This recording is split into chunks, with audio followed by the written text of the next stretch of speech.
I'm Amy Glasscock. I'm the workforce director in the Bluegrass. We are in the process of applying for the opioid abatement grant that Kentucky has. I'm sure, I know Chris said he was aware of it, so I'm sure you are too. And what we would like to do is, we have really focused on helping individuals. The Career Center has, and I know we do a lot with you guys. So we're really focused on helping individuals in recovery and people with criminal backgrounds. And so we saw this as a great opportunity to bring in Jessica's group with APDS to find another option to help individuals with their rehabilitation and their education to help prevent, them from going back into jail or relapsing and those types of things. So I appreciate you joining us today, and I'll just let Jessica jump right into it and then go from there. Thank you, Amy. I'm so thrilled to see you all today. And we're just excited to partner also with the Bluegrass region on this very important initiative. I'll share my screen. Great. So this picture is actually of the Washington, D.C. jail. They're one of our partners. We service 20 different states, and we're responsible for jails, prisons, juvenile detention centers, and we even serve mental health facilities in New Jersey. So the individuals here are taking advantage of a partnership we have with AWS, also known as Amazon Web Services, and they're preparing for a cloud computing credential. I think there was an 85% pass rate, but we're very excited about that new partnership.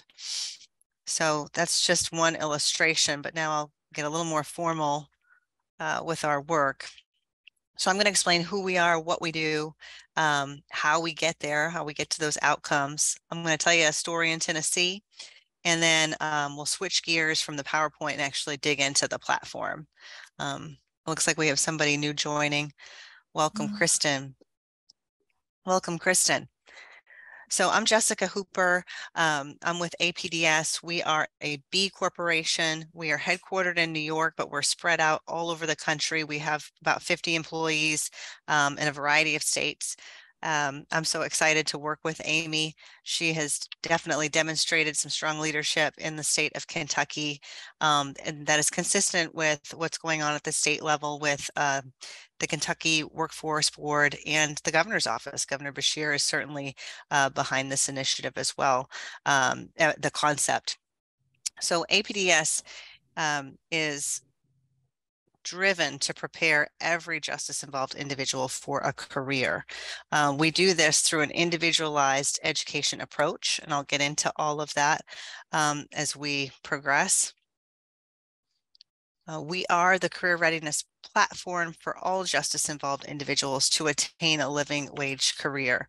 So we start with an assessment and figure out exactly where a learner is, and then we prepare an academic journey for them. We also simultaneously figure out what their challenges are as it relates to rehabilitation. So that could be suffering from a drug addiction, some kind of trauma. And we have another path that works concurrent with the academic piece. And then the end goal, of course, is the career. So we work on workforce credentials and the soft skills piece as well. As I mentioned, we're in 100 different facilities in 18 states, and that includes prisons, jails, juvenile detention centers, and we partner with universities as well to bring post-secondary opportunities into a secure setting. So you'll see that's the hardware we use, and then you can see the platform. We'll get into that in a minute. We are provided at no cost to the justice impacted individual. So our customer, again, is the jurisdiction and or the facility. We do have competition in this space, and they use a shared revenue model. We would lose our B corporation status if we did something like that. We're measured on our quality and our social impact. We provide the ability to track, share, and certify all of our data and our achievements, which I'll show you what that looks like in a minute. But I think that really helps with performance. And from an academic standpoint, it also allows you to really dig into exactly when somebody's struggling and engage accordingly. This is completely secure. There is multiple layers of security and redundancies. So there's no access to the internet, so to speak. There's access to very secure, specific sites. Again, I'll show you what that looks like in a minute. And we have a pretty intense quality control team. Let's move this little, oops, sorry. So we are the best in class as it relates to curriculum and technology, because our team, which I should have mentioned earlier, is made up of 3 parts. We are 1 part academic, former teachers, educators, administrators. The next part of our team is a former criminal justice background, engaged in facilities. And the third piece is a heavy tech background. So when you mix those 3 together, you have APDS. We're very proud of the work we do. We have a very passionate team. And the other piece of the puzzle is we practice what we preach. 15% of our workforce or our teammates are formerly incarcerated. So this is the Tennessee story before I show you exactly how everything works. Governor Lee realized they weren't doing very well as it relates to recidivism a few years ago. Probably one of the lowest performing states in the nation. And he was on a mission to reduce recidivism in Tennessee. He wanted to change that number. He engaged 100 stakeholders from across the state that dug into the data, did a pretty intense study, and they found that workforce was going to be the solution to their recidivism issue. So as a result, they engaged with the Department of Labor, and the Department of Labor has funded a statewide initiative where every single jail has access to APDS platform and our hardware, our tablets as well. And that means every single inmate that's in custody also has access to our platform. It's going very well. It's intense work, but APDS is really proud of this. And now we are starting to engage with the employer piece. And the workforce development boards at the local and regional level are incredibly important and critical to the success of this initiative. So you'll kind of see what this looks like in the platform, but it won't, I don't think, look as great or complete because it will be my own. So this is a student transcript, and this is the product that the learner will receive. After they've completed the work in the platform, they'll be able to walk away and demonstrate their success. This is critical for a variety of reasons, but most importantly, as they're sitting down with an employer, going through the interview process, the application process, they'll be able to say, I have spent my time wisely. I have earned this credential. I have earned my GED, and so forth. And it shows exactly how much time is spent. All right, here's my information. I'm going to stop sharing and then jump into the platform. Okay, so this is what it would look like for a student perspective. We have the ability, as I mentioned, we've got a really strong tech team. So we have the ability to configure this how you deem fit or appropriate for your student population. So of course, it's going to say, welcome to the learner. And this material here is dynamic. So now if you asked me a year ago what this looked like, it would have stayed the same. But our goal as a company at APDS is student engagement. So we are monitoring the number of hours spent on a device and how deep a person is going, and what they're actually achieving, what their achievements are. And through our research, we've learned that this front screen is really important, more so, almost as important as the rest of it. So, I think I mentioned this before, you've got your 5% of students that are going to progress and do great regardless of what the front screen looks like, but we've got to worry about everybody else and make sure that it's engaging and there's a hook. So you'll see something different in a couple of weeks. But the master plan here is based on a book by a gentleman named Chris Wilson. He works at APDS. He's also my friend. He committed murder at age 17 and was sentenced to life in prison. So as a result, he really grew up and became a man in prison. Fortunately, he made really good choices while he was incarcerated, and was able to I think he was released at 38 years old. He kept track, I won't tell you his whole story, but just in brief, he kept track of his work and his good choices. A lot of it had to do with education and learning another language, completing his high school diploma, even earning his college degree. And so this book has been turned into a set of modules to really inspire an individual about what's possible. So we partner with the U.S. Department of Labor. So right in the front, we quickly do a career interest inventory, and we can determine based on this survey, and I'm sure many of you have seen this before, forgive me as I move the pictures, what an individual is truly interested in. So they can start with this, it's 15 minutes long, and figure out not only their aptitude, but their interest level. And that will begin to put them on a path. It will narrow it down. You can see I've kind of already done this.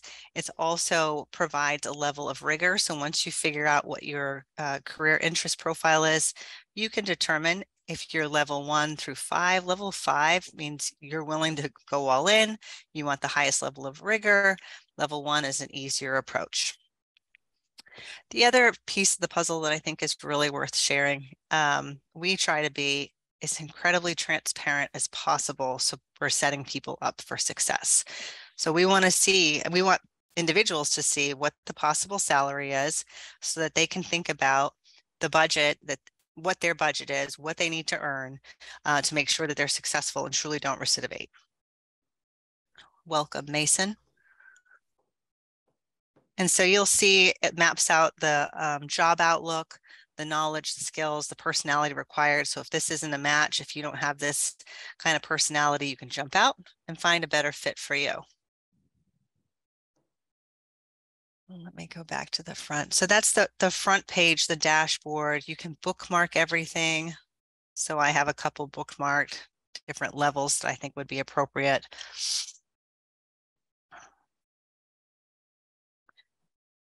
And then they'll be able to see their progress right here. Remember, I showed you that transcript. I'm not going to click on this because it takes a minute through Zoom. But I think I showed you in the PowerPoint what that transcript would look like for a student. Oh, it wanted to do it anyway. Sorry. My keyboard's very sensitive. Go back. There we go.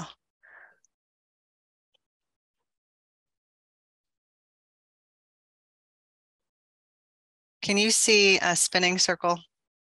There it is. Okay.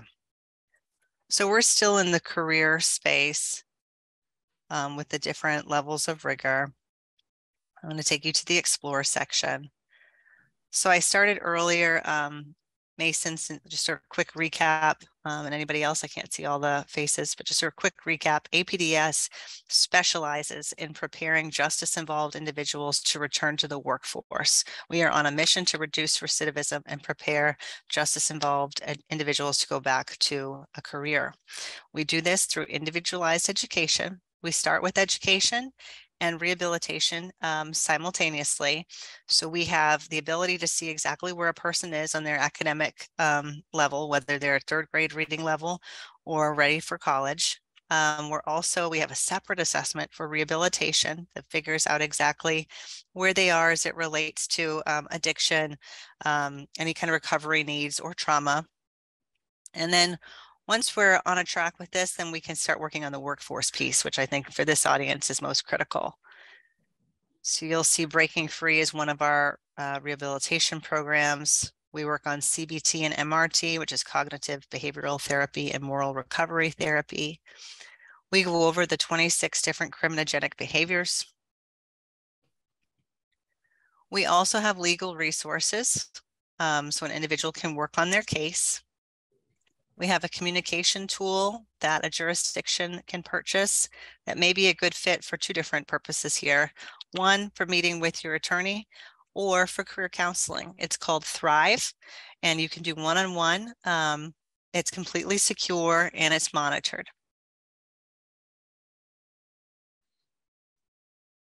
All right. I don't want to go too far too fast. We also work on the reentry piece, which is incredibly important because at the end of the day, I mean, that's the the goal, right? And so we work with local resources. I don't have the reentry loaded because that's usually something we configure locally. So I mentioned the strong tech team. So for the Shepherd House, for example, if you had content that you wanted to, or Amy in the Bluegrass Region Workforce Development Board, if you had very specific resources to that region, we could load those and make sure that they were provided and configure the platform for your unique needs.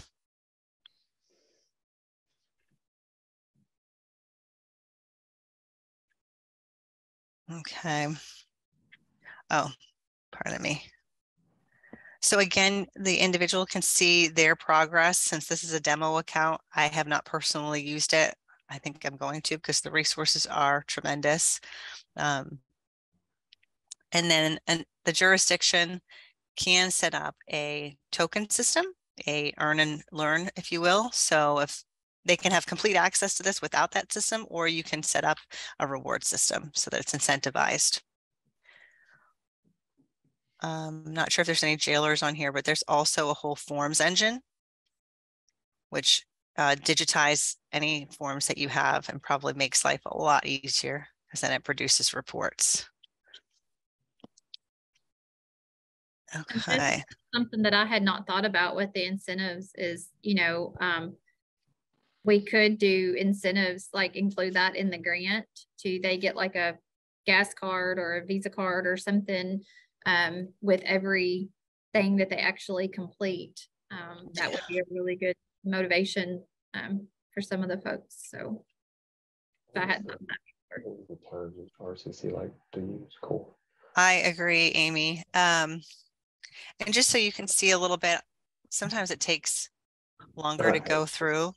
But you can see we've got the GED, the high set, and there is a virtual teacher. It's an avatar that walks you through the process.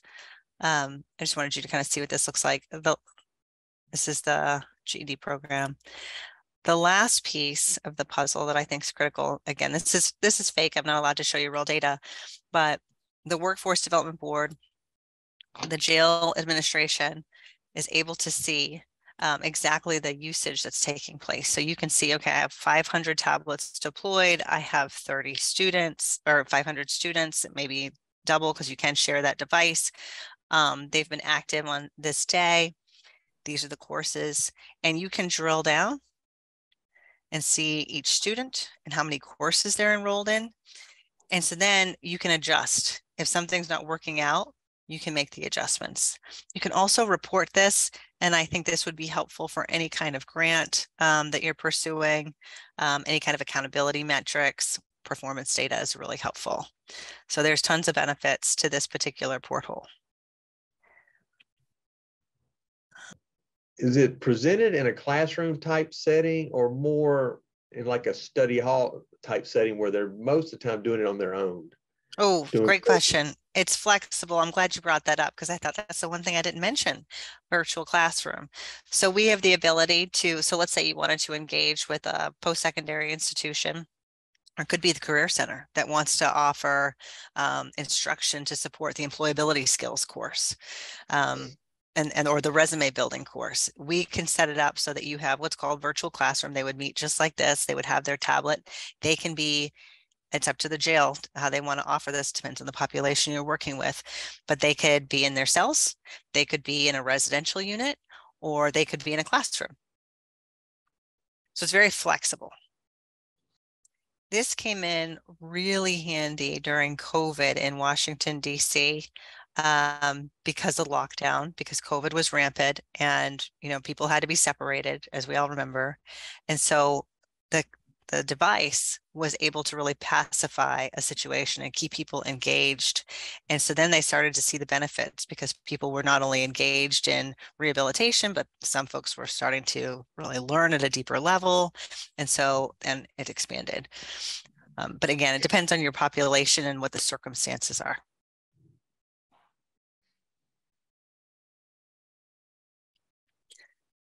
So as far as on our end, we are in the process. Stacy's mainly the one writing the grant. and she's on here too. And so what we need from you all, if it's something you're interested in, and like I said earlier, you know, we'll let you think about it for a week or so and give you a call back next week to follow up. But just that support to know that you're going to partner with us in this pilot. And we would need like a support letter. You know, this is the first opportunity for this in the state of Kentucky. So, but we'll definitely, you know, give you all time to think about it and process it. And we can send you the product catalogs and everything so you can look at it. And then, you know, if you're interested, then of course we would send you the template letter for the support letter and then just move on from there. Thank you, Amy. Thanks for setting this up. Oh, sure. Happy to do it. If y'all have any questions after today, just reach out to me or Jessica or Stacy, either one, and we'd be happy to answer any questions.